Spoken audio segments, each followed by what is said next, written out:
구원받은 하나님의 자녀들은 주의 뜻이면 내 인생의 주인이신 하나님, 핏값으로 나를 사신 그 주님의 뜻대로 이 세상을 살아야 된다고 그랬습니다.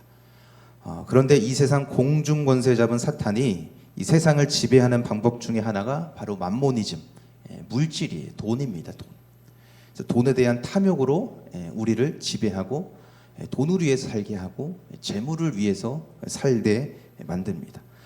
그래서 많은 사람들이 돈을 쫓아서 살고 돈을 따라 살고 돈을 더 많이 벌기 위해 또 돈을 더 많이 가지기 위해 인생을 그렇게 살아갑니다.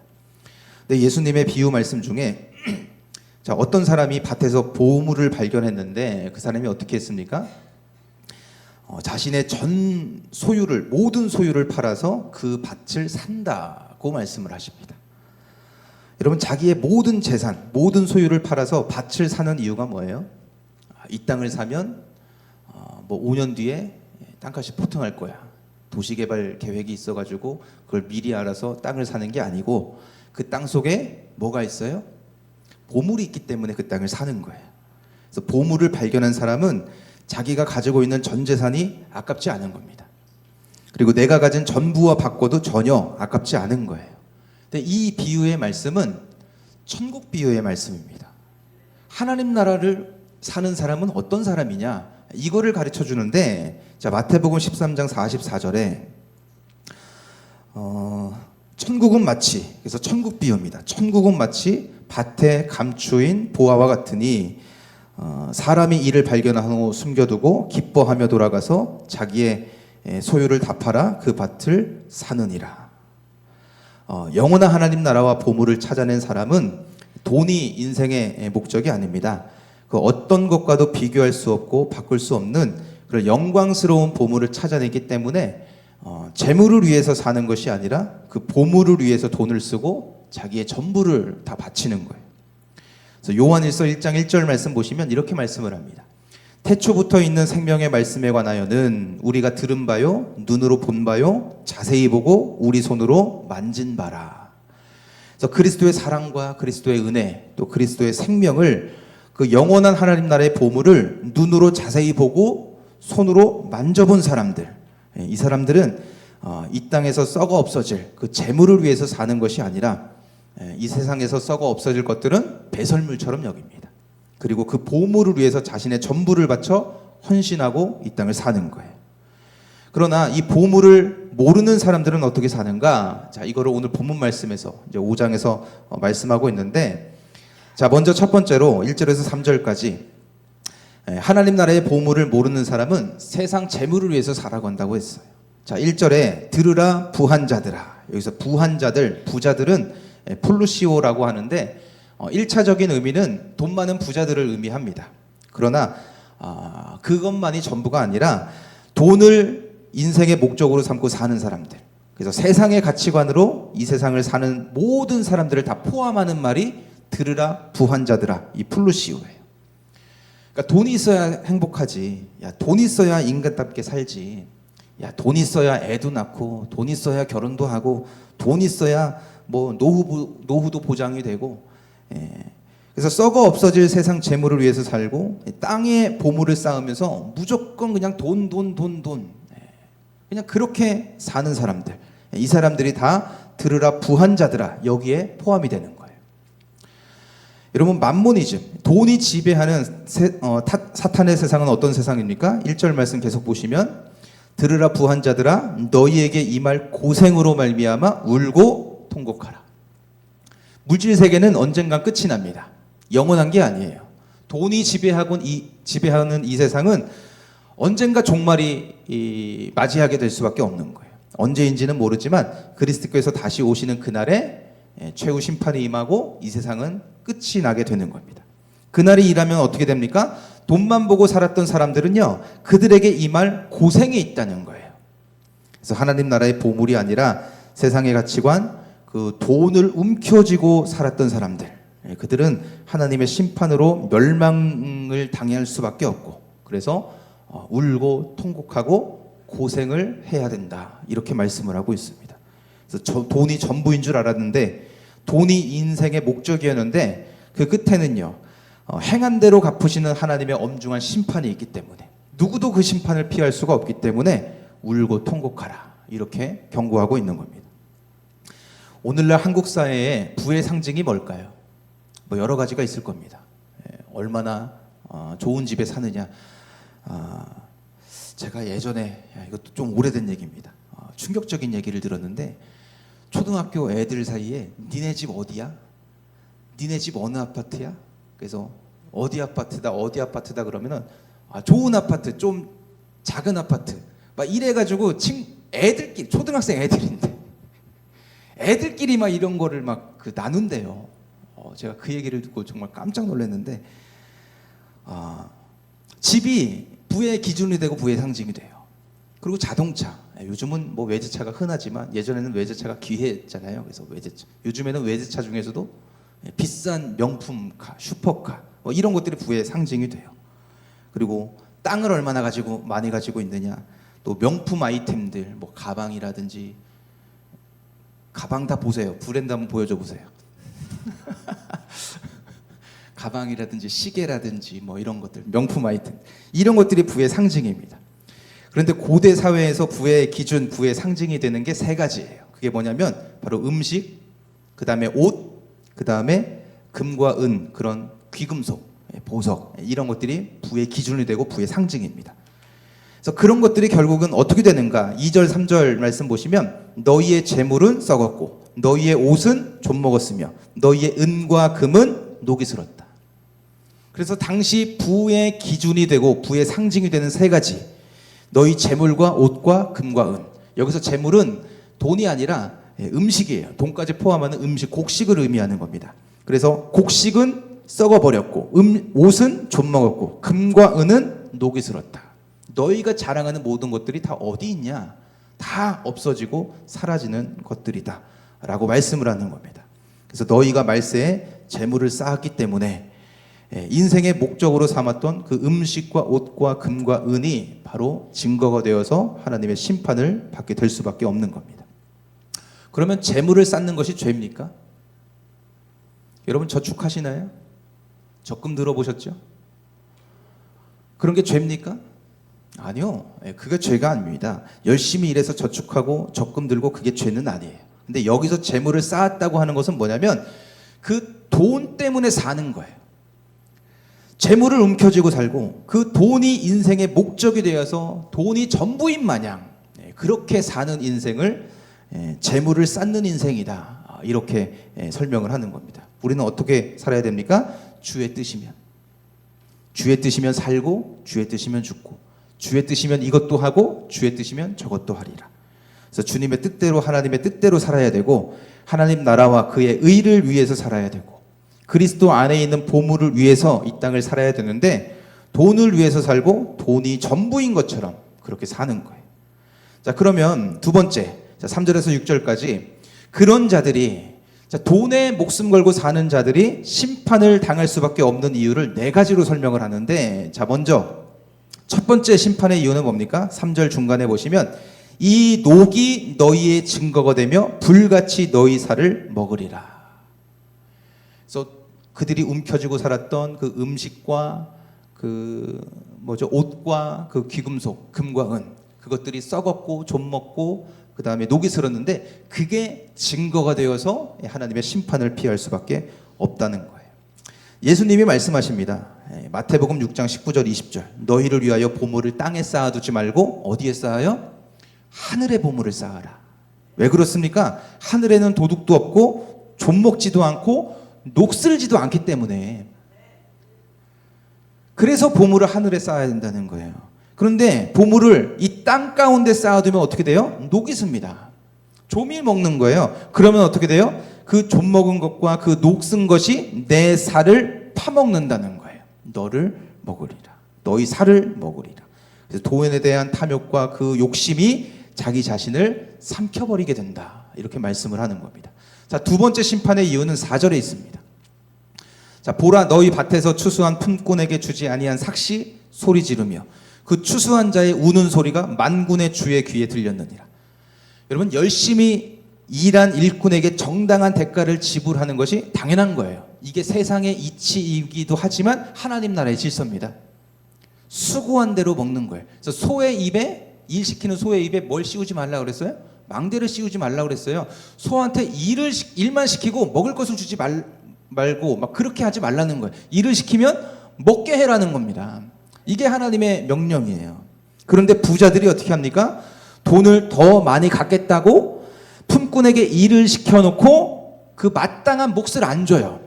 너 일해서 이랬지? 그래서 월급에서 얼마 까고 3분의 1만 주고 절반만 주고 이러는 겁니다.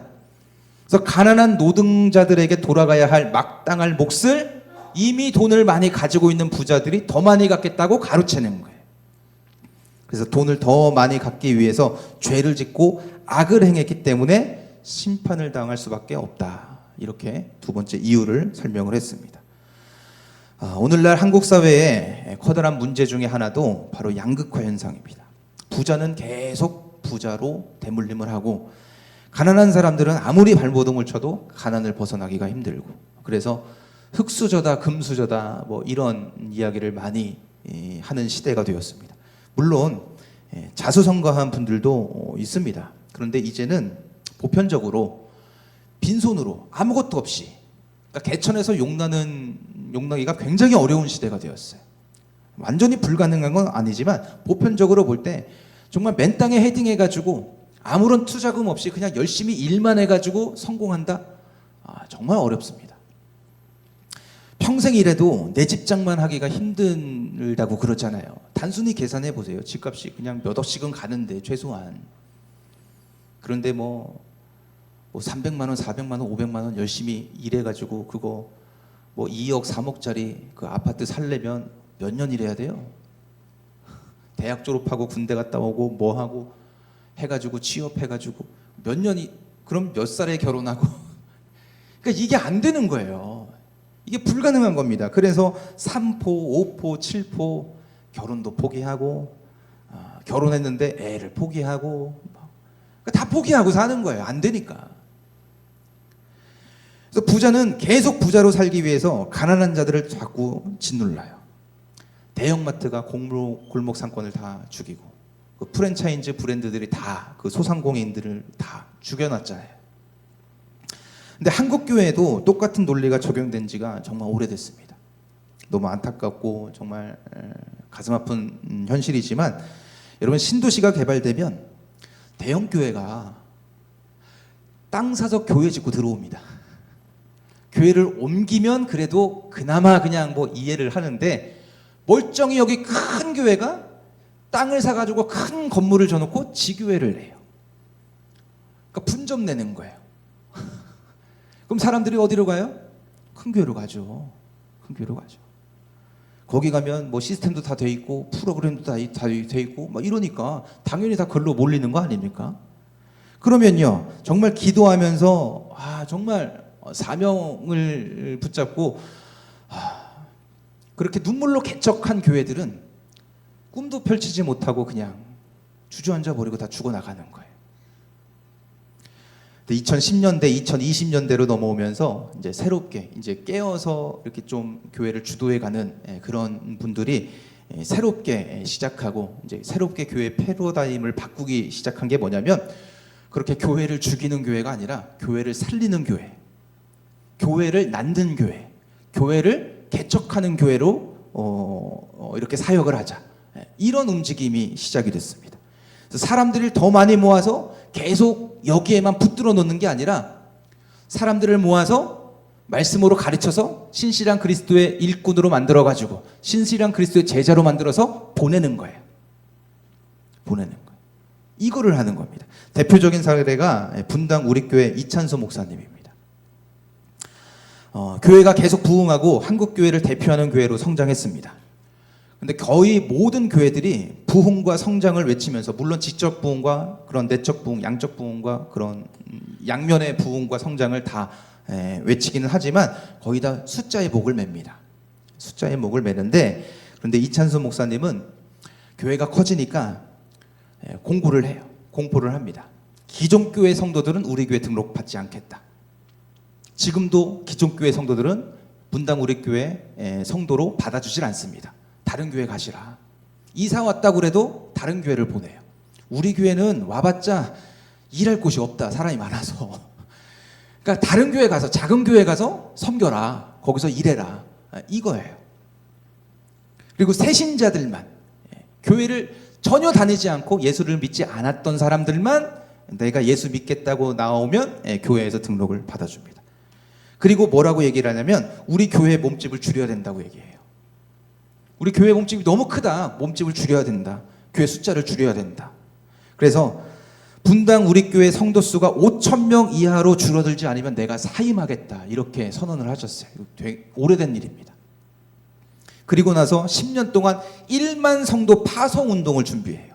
우리 교회 성도 1만 명을 보내겠다는 거예요. 보내겠다. 그러면서 10년 동안 준비해서 2022년 4월 달에 29개의 교회를 분리 개척을 합니다. 분당 지역에도 하고 서울 지역에도 하고 경기 지역에도 하고 그 29개의 교회를 개척을 해요. 여러분 지교회를 세운 게 아닙니다. 지교회를 세운 게 아니라 무려 250억에 달하는 재정을 다 투입을 하고 뿐만 아니라 성도들까지도 다 보내는 거예요. 뭐 100명씩 막 보내가지고 교회를 세웁니다. 그렇게 교회를 개척했지만 분당 우리 교회나 이찬수 목사님의 영향력이 전혀 없는 완전히 독립된 교회를 세우기 위해서 교회 이름에 우리자를 넣지 않게 했어요. 뭐 파주 우리 교회, 뭐 대천 우리 교회, 보령 우리 교회 이렇게 하지 않도록 우리라는 말을 교회 이름에 넣지 마라 이렇게 이야기를 했습니다. 그리고 이제 앞으로 11개 교회를 더 분립하고 개척해서 40개 교회를 채우겠다 이렇게 말씀을 하시고 또 분당 우리 교회 성도 수가 5,000명이 넘으면 사임하겠다는 말은 앞으로도 유효하다. 이 말은 지금도 유효하대요. 이렇게 말씀을 하십니다. 정말 멋있지 않습니까?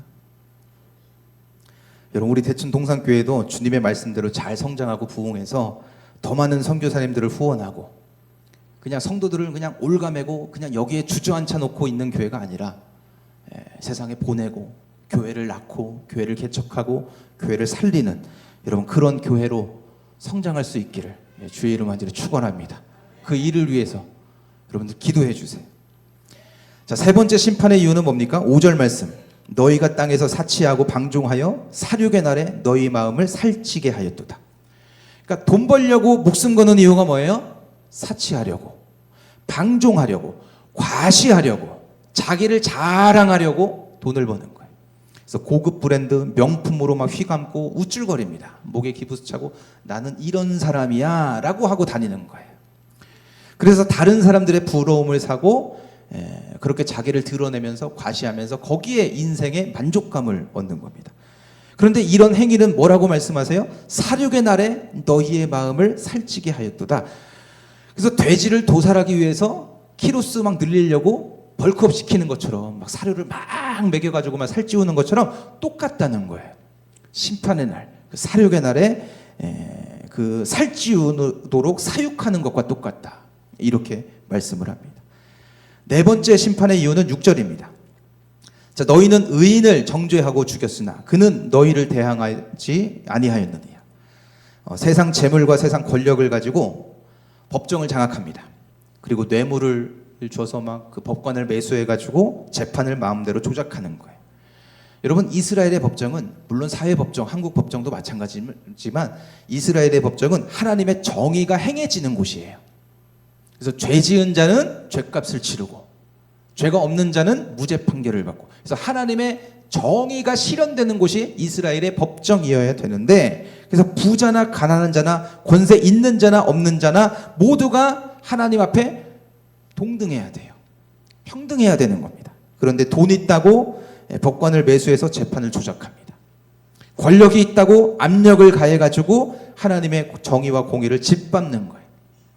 그래서 무전 유죄가 되고 유전 무죄가 되고 그래서 자기 욕심과 탐욕 때문에 아무런 죄도 없는 사람을 죄인으로 만들어서 정죄하고 죽여버렸기 때문에 하나님의 심판을 피할 수 없다. 그런데 그들은 어떤 사람들이에요? 대항할 힘도 없는 사람들. 이미 약한 사람들, 없는 사람들인데 짓밟는 거예요. 여러분 재물 자체가 나쁜 것이 아닙니다. 부자라고 해서 부자라는 그 인생 자체가 부정당하고 정죄당하는 게 아니에요. 돈 자체는 죄가 아닙니다. 그런데 뭐가 죄예요? 돈을 사랑하는 게 죄예요. 돈이 인생의 목적이 되는 게 죄입니다. 재물의 노예로 사는 것이 죄가 되는 거예요. 여러분, 우리는 재물의 노예가 아니라 재물의 청지기로 이 땅을 살아야 될 줄로 믿으시길 바랍니다. 그렇게 살아야 하나님께서 우리에게 더 많은 재물을 믿고 맡겨주실 수 있는 거예요. 자, 마지막으로 그러면 그리스도 안에 있는 보물을 위해서 사는 사람들은 어떻게 사는가? 7절 말씀이에요. 자, 그러므로 형제들아 주께서 강림하시기까지 길이 참으라. 보라, 농부가 땅에서 나는 귀한 열매를 바라고 길이 참아 이른 비와 늦은 비를 기다리나니. 우리는 이 세상에 살고 있지만 이 세상은 우리의 본향이 아닙니다. 우리의 본향은 어디예요? 우리의 고향 어디입니까? 하늘나라예요. 저의 고향은 대전입니다. 대전이에요. 제가 태어난 곳은 저기 안면도에서 더 들어가가지고 대야도라는 곳이 있는데 여기서 가깝더라고요. 그런데 제 고향은 대야도가 아니라 대전이에요. 고향은 나고 자란 곳입니다. 나고 자란 곳. 그래서 예수님을 베들레헴 예수님이라고 안 하고 무슨 예수님이라고 그래요? 나사렛 예수님이라고 하는 거예요. 그래서 제 고향은 섬 시골이 아니라 도시예요. 그런데 진짜 중요한 고향은 어디예요? 천국입니다. 왜요? 우리는 하나님께로부터 나서 이 땅에 왔기 때문에 그래요.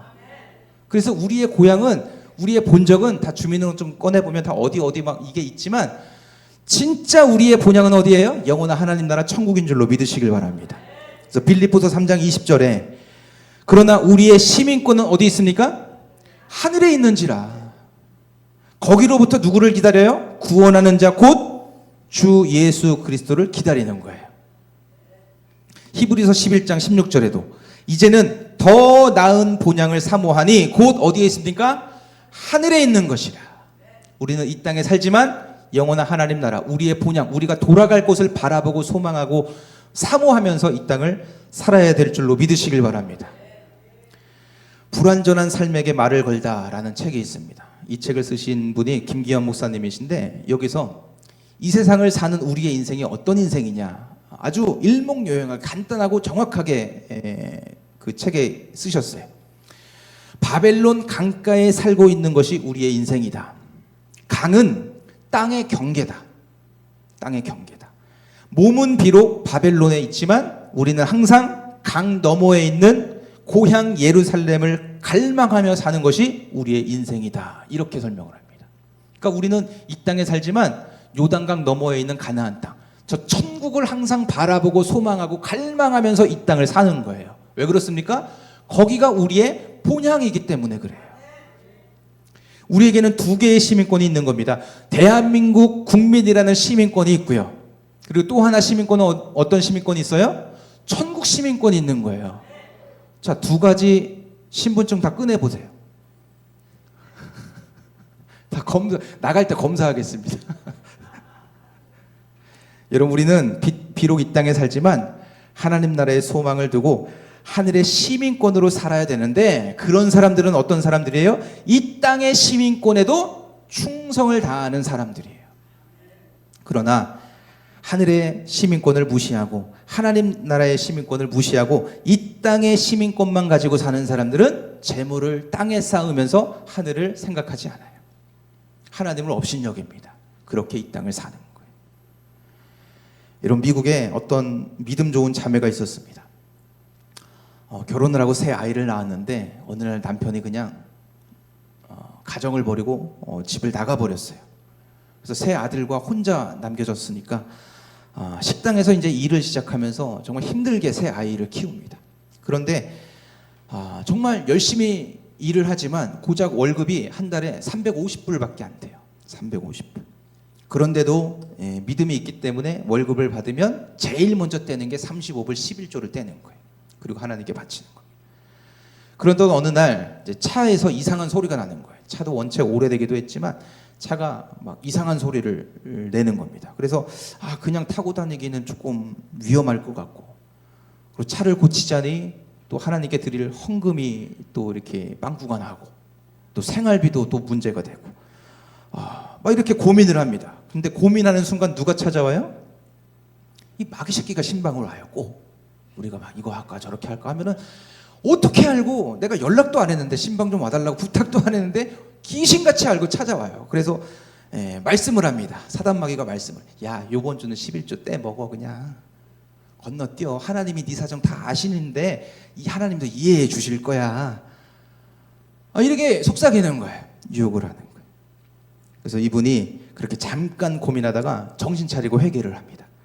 하나님 죄송합니다. 용서해 주세요. 제가 잠깐 정신이 나갔었습니다.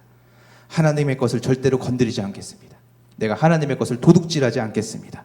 하나님께서 명령하신 그 11조를 내가 그대로 하나님께 바치겠습니다. 그런데 차를 고쳐야 되는데 돈이 없으니까 하나님이 좀 고쳐주세요. 이렇게 기도를 하는 거예요. 하나님이 고쳐주셨을까요? 고쳐주셨으니까 제가 얘기를 드리겠죠. 자, 며칠이 지났습니다. 그래서 차를 몰고 출근하는데 갑자기 차에서 연기가 나는 거예요. 그래서 보험회사를 급하게 이제 불렀습니다. 그래서 이제 차가 견인이 되고 이렇게 후송이 됐는데 그때부터 이제 또 걱정인 거예요. 이거 수리비 어떻게 하지? 수리비 어떻게 하지? 이 자동차 수리비가 걱정입니다. 우리나라도 보험 수리를 하면 최저 자기 부담금이라는 게 있잖아요. 그래서 지금 뭐 예전에는 20만 원이었는데 지금은 올랐나 모르겠네요. 그러니까 최소한 20만 원은 내야 보험으로 수리를 할 수 있는 거예요. 근데 미국도 마찬가지입니다. 미국도 보험으로 차를 고치려면 먼저 200불을 내야 수리를 할 수 있어요. 그러니까 1,000원씩 따지면 한 20만 원 정도 되겠죠. 그런데 35불 11조 내는 거 가지고 이거 고민했던 사람이 200불을 어떻게 내요? 생활비도 지금 막 어떻게 해야 되고 이러는데, 그래서 이거 어떻게 해야 되나? 이거 수리비 어떻게 나오나? 그 200불 내라고 해도 그것도 참 문제인데 이거 어떻게 해야 되나? 막 걱정을 하고 있는데 조금 있다가 보험회사 직원이 전화가 옵니다. 전화가 와가지고 이제 얘기를 해요. 이 자동차 어디 손보면 될까요? 라고 물어봅니다. 그래서 이분이 이야기를 해요. 저는 돈이 없습니다. 자기 부담금을 내야 되는데 저는 200불 낼 돈이 없습니다. 그래서 참 어떻게 하죠? 막 그랬더니 그 직원이 하는 말이 200불 안 내도 된대요. 200불 안 내도 왜 안 내? 왜 그러냐? 그랬더니 그 직원이 설명해 주기를, 차에 화재가 났을 때는 예외랍니다. 차에 화재가 나면 200불을 안 내고 그냥 그 차 주인이 고쳐달라고 하면 요구하는 거 다 고쳐주게 되어 있대요. 그 당시에는 그렇게 돼 있었다고 합니다. 여러분, 힘들고 어려워도 하늘의 시민권을 가지고 하늘의 보물을 쌓으면서 살았더니 하나님께서 차를 어떻게 고쳐주셨어요? 차에 불 질러 놓으시고 그냥 필요한 데만, 고장난 데만 고쳐주신 게 아니라 그냥 시원찮은데 싹 다 고쳐주신 거예요. 여러분, 이게 하나님의 보상하시는 은혜와 축복인 줄로 믿으시길 바랍니다. 그래서 우리가 하나님을 먼저 생각하고 하늘의 시민권을 가지고 하늘의 보물을 쌓으며 살아가면 이 모든 것을 너희에게 더하시리라. 하나님 말씀대로 이루어 주시는 거예요. 우리 7절 말씀 다시 볼까요? 그러므로 형제들아, 그렇기 때문에 어떻게 살아야 됩니까? 주께서 강림하시기까지 길이 참으라. 보라, 농부가 땅에서 나는 귀한 열매를 바라고 길이 참아 이른 비와 늦은 비를 기다리는 것처럼 우리도 주님이 다시 오시는 그날까지, 천국에 가는 그날까지 길이 참으라는 거예요. 농부가 농사를 지으면서 그 모든 수고를 왜 참습니까? 왜 기다려요? 오늘 일한다고 내일 당장 열매가 주어지는 것도 아닌데 왜 오늘도 수고하고 내일도 수고합니까? 열매가 나올 것을 알기 때문에 그 열매를 바라보고 길이 참는 거예요. 그리고 늦은 비와 이른 비가 내릴 때까지 길이 참고 기다리는 겁니다. 왜 기다려요? 이른 비와 늦은 비가 내려야 곡식을 얻을 수 있기 때문에, 열매를 맺을 수 있기 때문에 기다릴 수밖에 없는 거예요. 여러분, 아무리 농사 짓는 기술이 좋다고 해도 농부가 비를 내릴 수는 없습니다. 지금은 뭐 저수지나 댐이나 이렇게 해가지고 좀 비가 좀 안 와도 다 물 다 대고 그러지만 옛날에는요 그런 게 아니잖아요. 아무리 유능한 농부라도 하나님이 비를 내려주실 때까지 기다리는 수밖에 다른 방법은 없는 거예요. 그런 것처럼 우리가 어떻게 살아야 됩니까? 철저하게 하나님만 의지하고 끝까지 주님만을 신뢰하고 하나님께서 비를 내려주실 때까지, 하나님께서 내 인생 가운데 비를 내려주실 때까지 참고 인내하며 기다리는 거예요. 그리고 비가 왔다고 끝난 것이 아니라 열매를 얻을 때까지 길이 참고 기다려야 될 줄로 믿으시길 바랍니다. 우리가 길이 참으면서 끝까지 기다려야 할 귀한 열매는 뭡니까? 주님의 강림이에요. 그리스도의 재림이 우리의 귀한 열매인 줄로 믿으시길 바랍니다. 그래서 우리는 이 땅에 살지만 영원한 하나님 나라를 바라보고 소망하며 이 땅을 살아야 된다고 말씀을 드렸습니다. 그래서 우리가 기다리는 것은 아까 찬송 불렀던 것처럼 마라나타, 아멘 주 예수여 어서 오시옵소서, 그리스도의 재림을 기다리며 사는 거예요. 믿음으로 사는 것은 다시 오시겠다는 주님의 약속을 믿고 그 약속을 기다리며 이 땅을 사는 겁니다. 그래서 8절에 너희도 길이 참고 마음을 굳건하게 하라, 주의 강림이 가까우니라. 하늘에 우리가 영원히 살게 될 처소를, 하늘의 장막집을 다 예비하시면 우리에게로 다시 오시겠다고 주님 말씀하셨어요. 약속하셨습니다. 그리고 우리에게로 다시 오셔서 어떻게 하세요? 우리를 그 영원한 하나님 나라에 영접하시겠다. 그래서 그날을 소망하며 사는 사람들이 그리스도 안에 있는 보물을 발견하고 보물을 위해서 이 땅을 사는 사람들입니다. 사도 바울은 이렇게 고백합니다. 빌립보서 1장 23절 말씀에 내가 그 둘 사이에 끼었으니, 사도 바울은 지금 두 가지 사이에, 두 세계 사이에 끼어 있다고 말씀을 했어요.